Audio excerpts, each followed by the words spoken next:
educaron también en temas de emprendimiento, de inteligencia emocional, en algo que los llevara como a ese cambio de mentalidad, o solo se educaron en la parte técnica del café?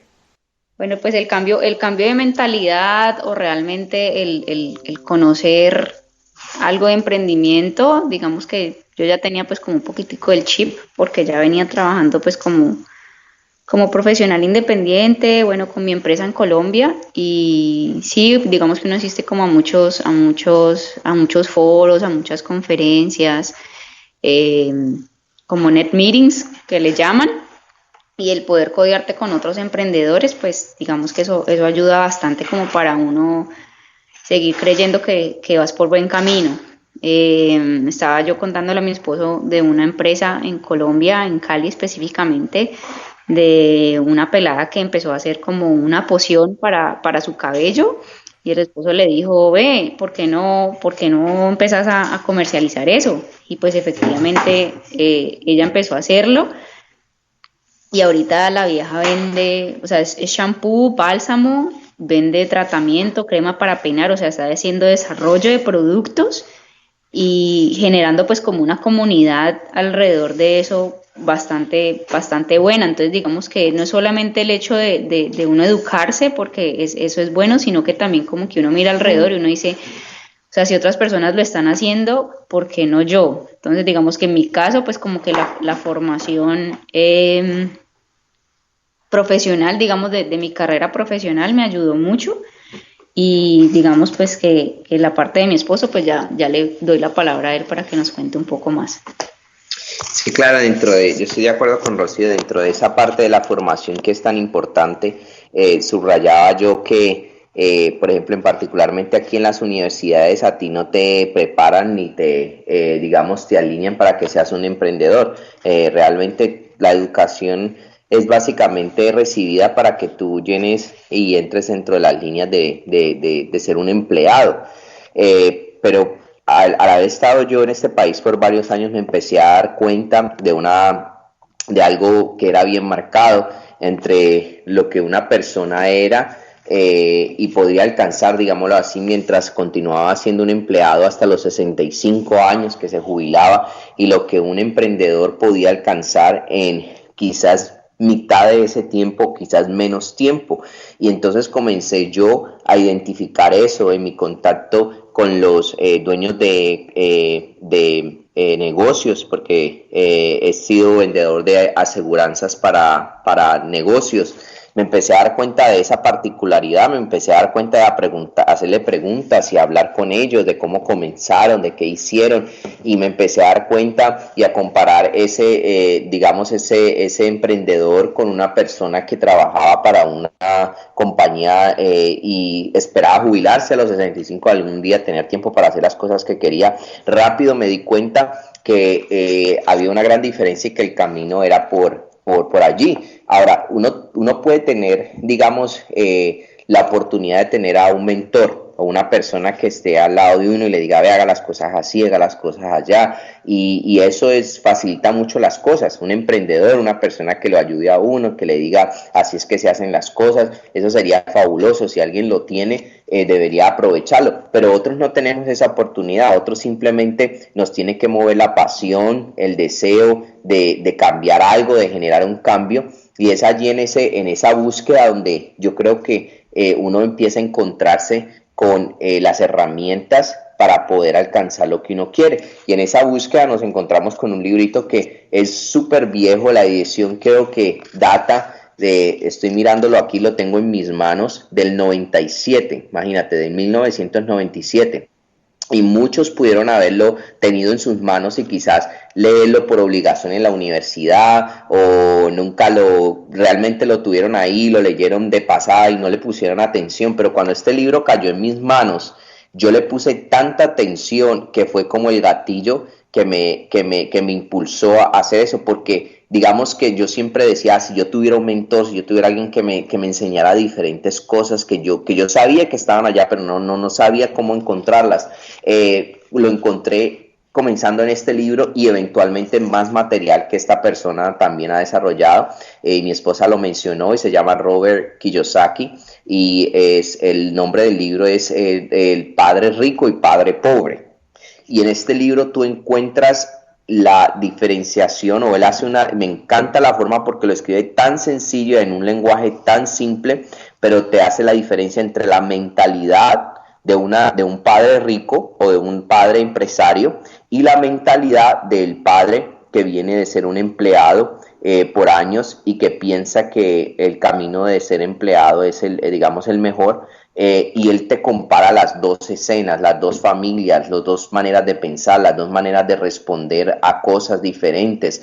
Y entonces empecé a identificarme con lo que él había vivido y con lo que debía yo hacer y moverme. Y ahí es donde comienzo digamos, a prepararme mentalmente, a transformar ideas, vocabulario y cosas que antes no podía yo, aun cuando tenía la educación financiera, de negocios, yo podía entender muchas cosas de negocio, pero yo creo que sin haber obtenido esto me hubiera quedado muy difícil entender que más de la educación y más que eso tenía que haber otro componente adicional a eso. ¿Cuál Entonces, sería ese componente puntualmente que tú describes? ¿Es una idea en particular? ¿Es una emoción? ¿Es una creencia que cambiaste? ¿Cómo definirías ese componente que dices que fue como la pieza clave? sí, es buena la pregunta, porque en el libro, si yo te pudiera resumir lo que yo encontré en el libro y en los materiales que él enseña, es lo siguiente, es puntual. Es la persona que viene de una familia, como lo había mencionado antes, de negocios que crecen en un ambiente así, tiene una mentalidad completamente diferente a las personas que quizás han crecido en una casa donde pues la familia simplemente pues están acostumbrados a ser empleados. Y me di cuenta que había una diferencia hay una gran diferencia entre los dos tipos de personas.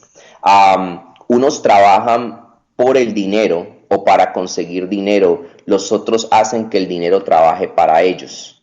Y hay muchas de estos razonamientos que le empiezan a uno uno empieza a encontrar sentido el por qué.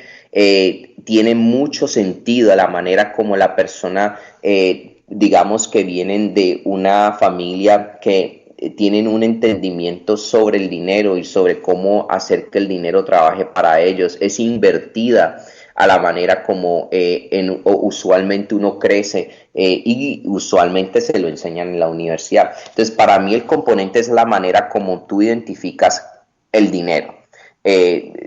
Obviamente cuando tú tienes un negocio, obviamente va a generar dinero, pero yo no voy a trabajar para el dinero. El dinero eventualmente tiene que trabajar para mí. Y en esto entra la manera como tú vas a empezar a ver el dinero. ¿Qué es el dinero para ti? ¿Qué es el money? ¿Qué representa el dinero para ti? Es cómo va a cambiar tu filosofía de decir cómo o por qué emprendes el negocio.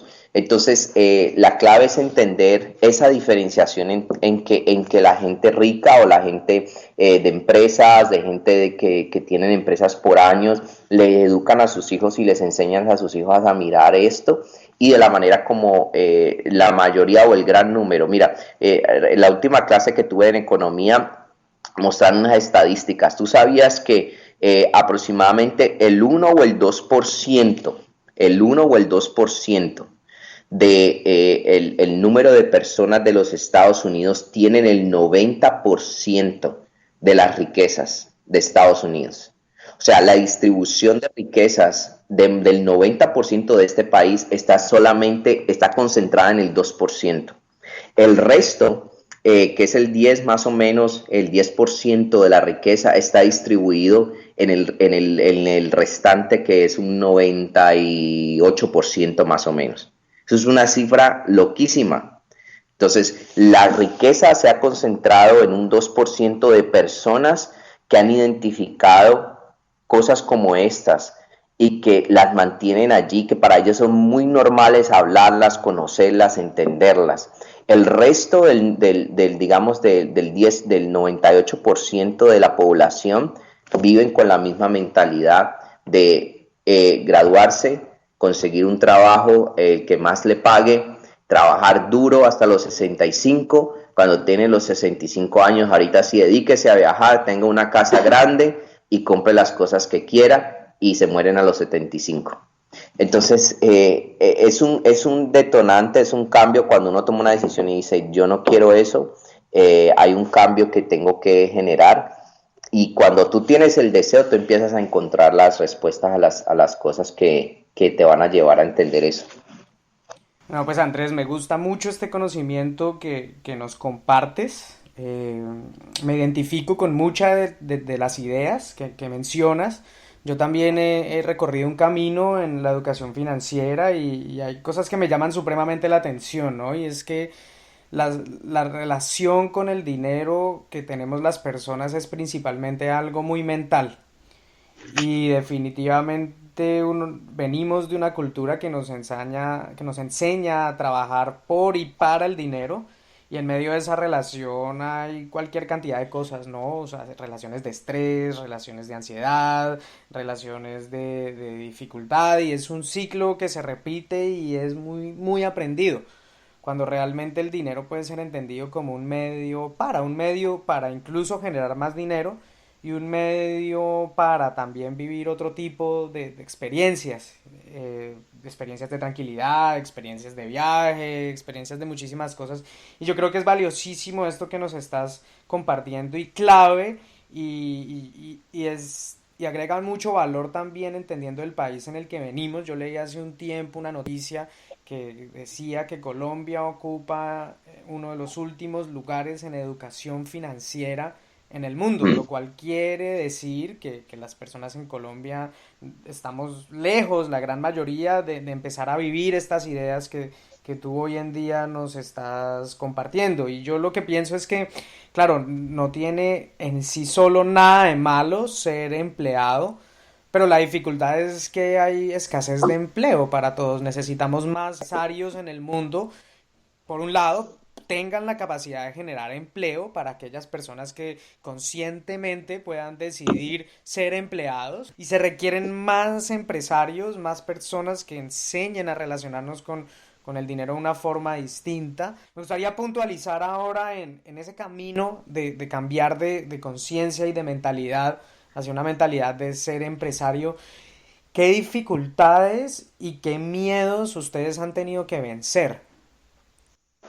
Claro, esa es una muy buena pregunta, fíjate, porque realmente la parte del temor y del miedo yo lo veo constantemente cuando le comparto a la gente de simplemente emprender, de ser un emprendedor. Es pasar de las aguas calmas, de la seguridad de tener un cheque semanal, de tener beneficios, de que, bueno, el que está arriba es el que decide y yo no tengo que ver en las decisiones. Al fin y al cabo él le va a tocar tomar decisiones por mí y buscar cómo pagarme, a decir yo soy el que tomo las decisiones ahora, y estas decisiones no todas las veces van a ser las correctas, y uno quisiera que cada decisión que uno toma fuera como la que lo llevara a uno 100% a lo correcto, pero no es así. Por el contrario, ya uno empieza a aprender con el típico, lo que se conoce como, ¿verdad? El error, corrige uno, se equivoca, corrige, se equivoca, corrige, se equivoca, corrige. Y en ese se equivoca, corrige, pues simplemente pues vas a aprender muchas cosas. Pero digamos que los temores en sí como tal siempre van a ser parte o van a estar allí en lo que tú haces. La pregunta es si los vas a poder vencer, porque si no los puedes vencer, entonces lo más seguro es que vas a retroceder. Vas a decir, no, esto no va a funcionar, esto no va para ningún lado, nada está saliendo bien, voy a volver a ser empleado. A ese punto simplemente la persona, para mí, para en mi opinión, a ese punto la persona comenzó antes de lo que hablábamos un punto atrás, que era nosotros con Rocío no comenzamos sino hasta cuando nosotros estábamos completamente convencidos ya de que era lo que queríamos por nuestros odios y nuestros amores. Y decías, yo me puedo quedar aquí el resto de mi vida y tener seguridad y tener todo esto,